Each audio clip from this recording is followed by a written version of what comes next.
What's up everybody, Ian here from Redline, and I got a video coming your way today on powder coating. I've recently done a few powder coating videos where, we use the Eastwood system and the Harbor Freight system, and they've been really successful videos for me with a lot of views. However, with that said, the last video that I did where I contrasted the powder coating system by Eastwood versus Harbor Freight, the video was both good and bad. It had a lot of good information in there. Like, for instance, the video talked about the differences about how, one is pedal operated and the other is trigger operated. Told you things like, what this little valve right here on the Harbor Freight system does, and on and on. So check out that video. I'm going to put a link in the end of this video to my first review video. A lot of good info in there. Now, with that said, that video also really fell short of expectations and did not do the best of job at comparing the two systems. That's where this video intends to pick up where that one left off and do it right. The previous video that I did screwed up a couple of big things, and people called me out on it in the comments.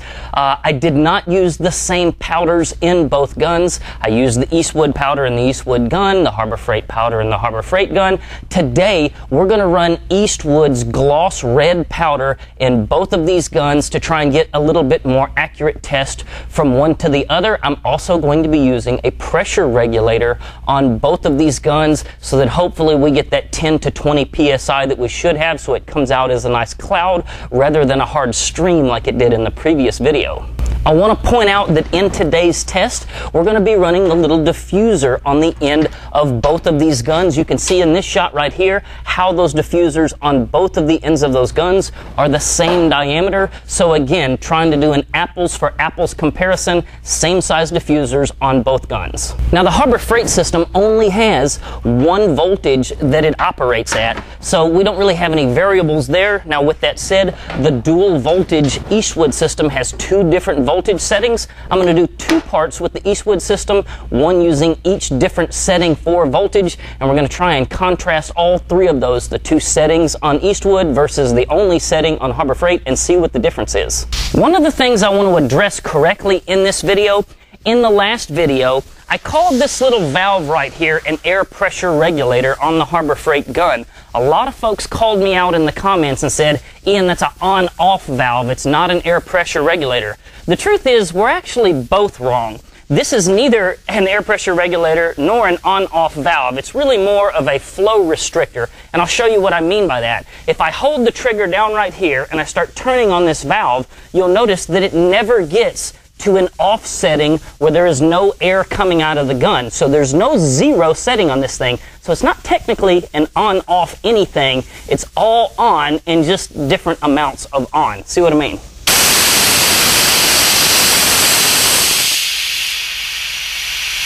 Keep turning it.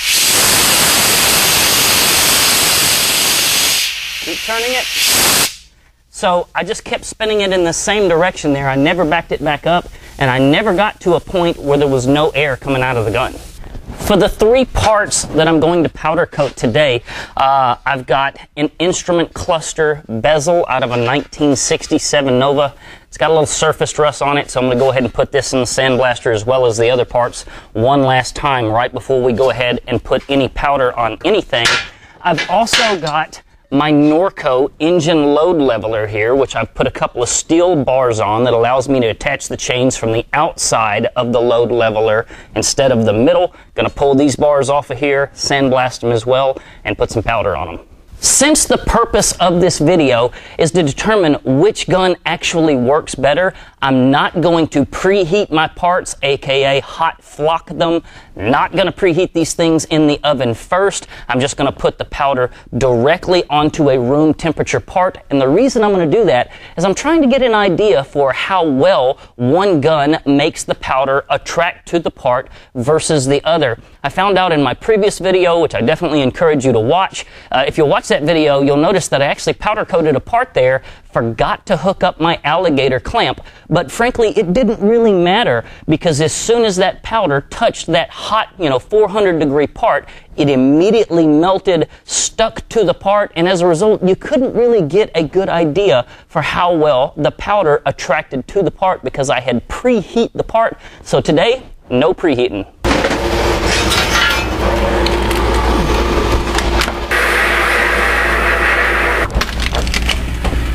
If anybody cares, I am running a mixture of Vitro Minerals crushed glass and 10X abrasive blast media, medium grit for both. All right, folks, I'm getting ready to powder coat my first part, this instrument cluster bezel for my 67 Nova. I'm going to be running Eastwood's Powder Mirror Red. This is a part number 10290. We're going to be running through both of those guns. I'd rather do this in black, but to be honest with you, red shows up on video a whole lot better.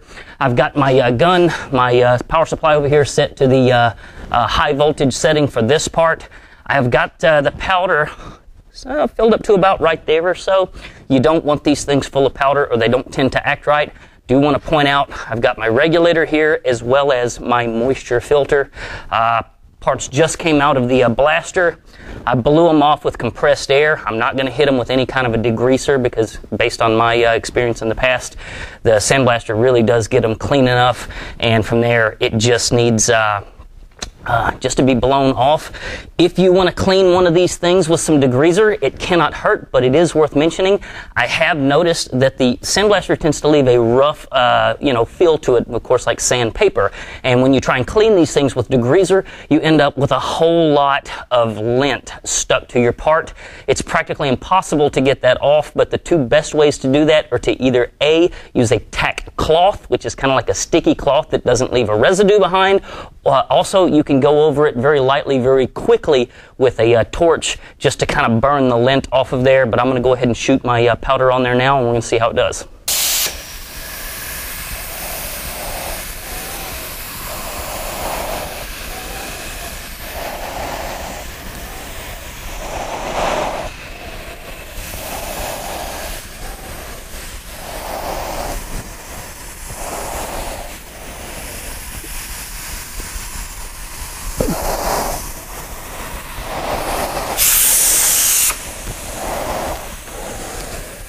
This is interesting. You notice how the powder is getting on this side, even though I just powder coated the opposite side. So I can only naturally gather that the powder is coming around to the front in a fog and electrostatically sticking to the front.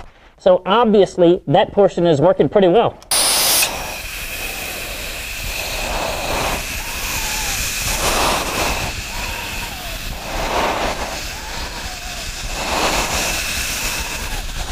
I don't know if you can see it, but I can. I'm having trouble getting my powder up into the edges up in there. So I'm going to switch to single voltage and just see if that makes any difference trying to get up in those crevices. All right, we're now on the low voltage setting.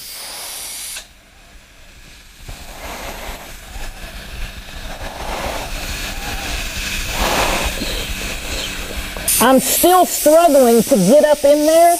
So now I'm going to try pulling my diffuser off and see if I can't get it to spray a little bit more of a direct stream up into those places.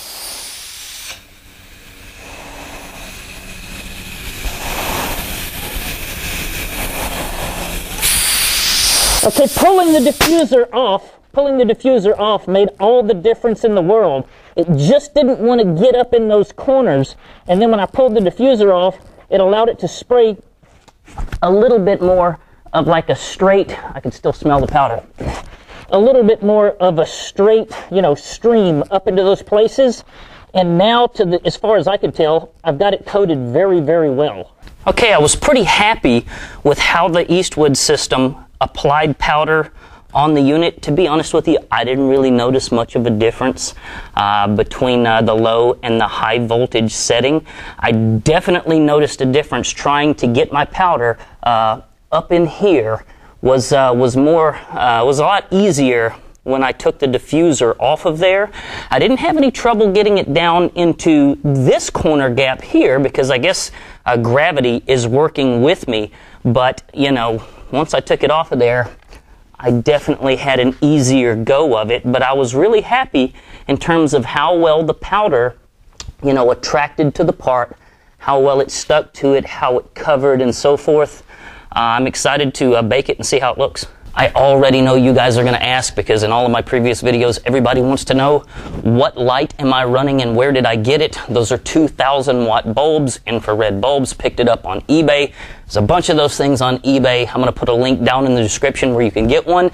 I will mention that I took an angle grinder and I cut these little tabs off of mine. That way the light would be capable of pivoting to where they're not just both pointed straight like there. That way they can kind of be angled to direct the heat from both lights onto my part. So time to bake it and see what she looks like.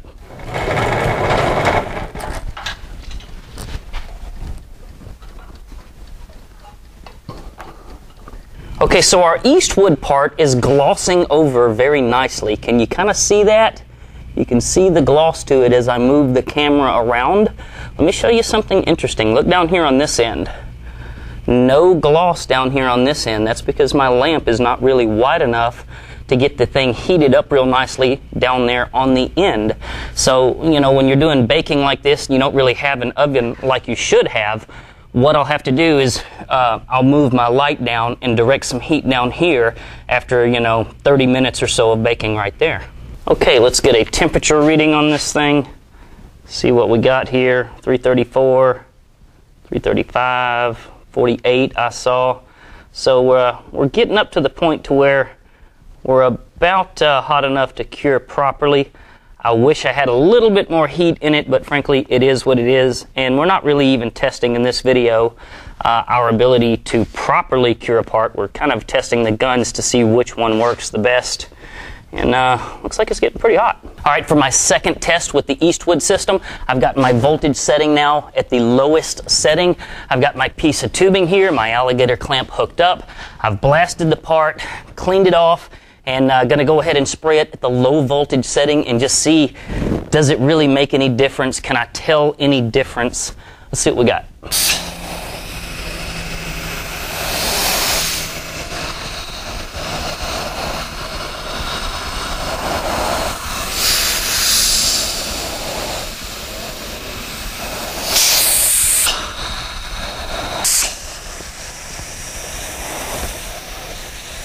See if I can turn my pressure down just a little.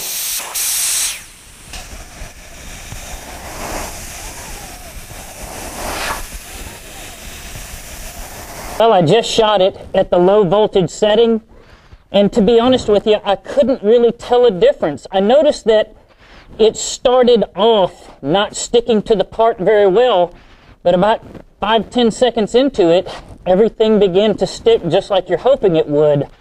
I don't really know that I noticed any kind of big difference between the low voltage and the high voltage. They both seem to stick to the part pretty well. Okay, so while I'm waiting on my second Eastwood part to bake in the background, that one was done totally at the low voltage setting. We'll have a look here at the instrument bezel that was done on the Eastwood system. I covered pretty much the entire thing as well as I could at the high voltage setting.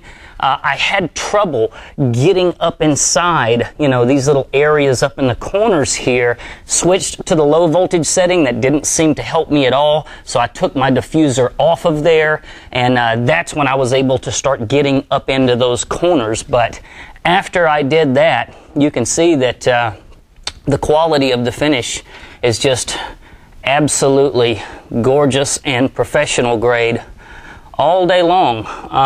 No disappointments here whatsoever. So that's what we've got on our first part. Okay, so the Eastwood part on the low voltage setting turned out fantastic. We'll have a look at that in a little bit more detail here shortly. I'm just about ready now to go ahead and powder coat the exact same part using the Harbor Freight system. We're going to see how that's going to do. With that said, I went ahead and took a scrap piece of sheet metal, threw it into my brake and put a bend in it, as you can see in this shot right here. And I made just a silly little part here, put a few holes into it. And I did that because I wanted to see if I hang this thing upside down to where trying to get some powder up inside that bend right there, I want to see if it's going to give me any problem with the Harbor Freight system. Is it going to be kind of the same deal as it did with Eastwood, where I'm going to have to pull the diffuser off there and then kind of shoot it in a straight line up into that corner, or is it going to attract up in there better? I'll be curious to see. Let's get it hung, see what happens. Okay, here we go with the Harbor Freight gun. Same size diffuser, same powder, same low pressure, same part and preparation, the whole 9 yards. Let's see how it does.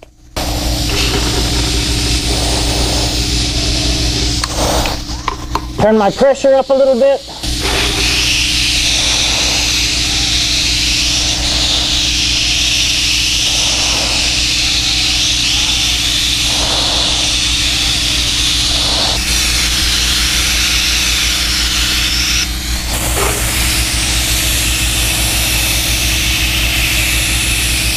Okay, so it covered it really, really well.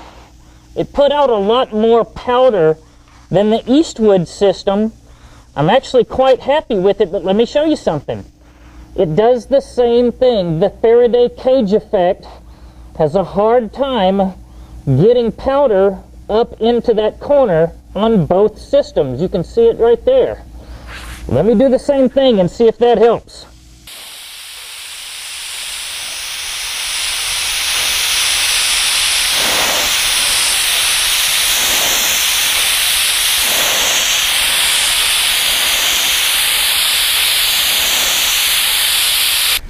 Okay, so I got my Harbor Freight parts currently baking. The Harbor Freight system really seemed to cover the outside of the unit probably a little bit better, but that was really, in my opinion, just because it was putting off a much thicker fog of powder. The Harbor Freight system just rolls through powder. Even if you set it down nice and low, I mean, it just comes out like a cloud. So there's no doubt that the Eastwood system puts out less powder. I definitely found it easier to get the powder up in, the crevices with the Eastwood system versus the Harbor Freight. On this piece right here that you can see that I've got baking, I really had a hell of a time getting the powder up in that crevice. Don't ask me why, I don't know. I'm not a professional at this, kind of going through this, like a beginner, which is exactly what I am. One of the things I also want to show you guys is sometimes when I'm powder coating bigger parts than will fit completely in front of my heat lamp here, I actually like to take a piece of this insulating fiberglass board, which has like a reflective back to it, and just kind of set it up to where it envelops and wraps around the part. That way any heat that goes past the part just gets reflected right back onto it. It helps to get temperatures up a little bit more, and I've found is a handy tool towards conserving the heat that you were just losing like crazy because the thing is not inside of an oven. So let's get those parts baked and we'll see if we can tell them apart. Alright folks, here's the two pieces that were the exact same part done by the Eastwood Company's kit at the lower voltage setting, and then Harbor Freight at the only setting that it comes at. If we're being honest, looking at these two pieces here, I can't tell a difference between them. If you take a good up-close look in this shot right here and kind of pay attention to the glossiness of it and whatnot and the finish, it's really about the same. There's just not a big enough difference that I could tell. If I were to juggle these things and this one wasn't still a little warm from the, the heat lamp, I'd have no idea which kit did which bar. Really, the only time that I noticed any difference was trying to get the powder up inside of a nook and cranny style area.